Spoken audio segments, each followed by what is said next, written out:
Sino nga ba si Matsuri, ang Otsutsuki level Shinjo clone na balak patayin ng Hokage right-hand man na si Sarutobi Konohamaru? Gaano nga ba siya kalakas at ano nga ba yung magiging role niya para sa plot at buhay ng mga karakter tulad ni Konohamaru at ng New Generation Inoshikacho o Team 10? Bago natin alamin, pakapindot nga muna ng like and subscribe para updated ka sa mga parating na Boruto updates. Matsuri, yan nga ang bansago ay pinangalan ng Shinjo clone leader na si Jura dito sa babaeng Shinjo na ito. At tulad nga ng iba, itong si Matsuri nga resulta rin ng modification na ginawa ni Code sa Ten Tails, ang paglalagay nga niya ng kanyang chakra at dugo sa Jubi na nagresulta nga sa pagkakaroon nito ng Otsutsuki Essence dahil nga sa karma ni Code na may DNA at chakra nga rin ni Ishiki Otsutsuki na naging dahilan nga kung bakit yung mga originally kilograms lamang nitong si Code nag-evolve at naging mga Shinjo beings na may behavior at lakas na maikukumpara nga natin nakapantay ng mga Otsutsuki clan members. Itong si Matsuri nga guys ibinase o clone nga mismo nitong si Moegi Kazamatsuri. Kung hindi nyo nga tanda, siya nga yung isa sa mga kaibigan ni Konohamaru, yung babae na later on nga naging team leader ng New Generation Team 10 o Inoshikacho. Sa kalagitnaan nga ng pag-atake ni Code sa Konoha kasama yung kanyang mga kilograms, isa nga itong si Moegi sa mga nakagat o naging biktima ng mga kilograms.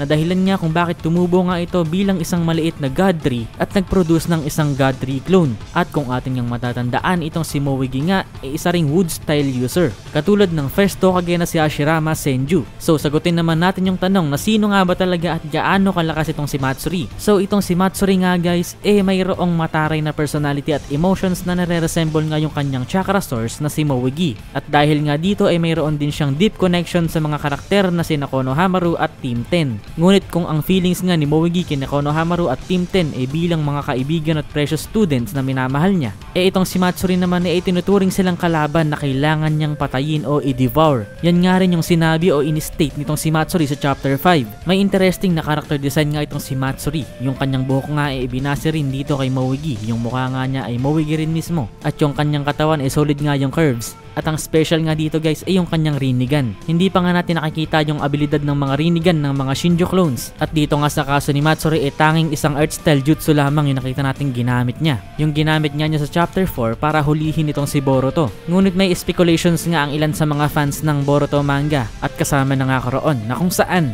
maaari o pwede nga rin guys na kayang gamitin rin itong si Matsuri ang wood style o wood release to its full potential dahil isa nga ring wood style user ang kanyang chakra source na si Moegi. At dahil yung katawan nga nitong si Matsuri gawa mismo sa God Tree at Ten Tails na may Otsutsuki Essence nga, sigurado o malaki nga talaga ang tsansa na magamit nga niya ang wood style. Although hindi nga naipakita sa atin na ginamit ito ni Moegi sa Naruto Shippuden at Boruto series, posible nga dito nga natin ito makita. Obvious nga guys na Otsutsuki level din yung lakas nitong si Matsuri katulad ng kanyang mga kasamahan. At siguradong kaya ring durugin ni Matsuri yung karamihan sa mga ninja ng Konoha once na sumugod nga sila sa loob nito. Ngunit itong si Matsuri nga guys may malaking role para sa buhay ng ating mga bida dahil ito nga siguradong pinag-isipan ng author na si Masashi Kishimoto. Although throughout Boruto series nga hindi naman natin maitatanggi na basura talaga itong si Konohamaru at hindi nga nabigyan ng justice yung character development niya na naipakita sa original Naruto at Naruto Shippuden dahil sa pangit na writing nga sa kanya dito sa Boruto. Kaya naman ngayong si Kishimoto na nga ulit ang writer ng Boruto siguradong ito nga yung kanyang setup para bigyan muli ng magandang character development itong si Konohamaru. At itong si Matsuri nga yung magiging stepping stone nitong si Konohamaru upang magkaroon nga siya ng bagong feats at patunay na karapat dapat nga natin siyang respetuhin at makita na totoong may potential nga talaga siya na maging Hokage at isang leader.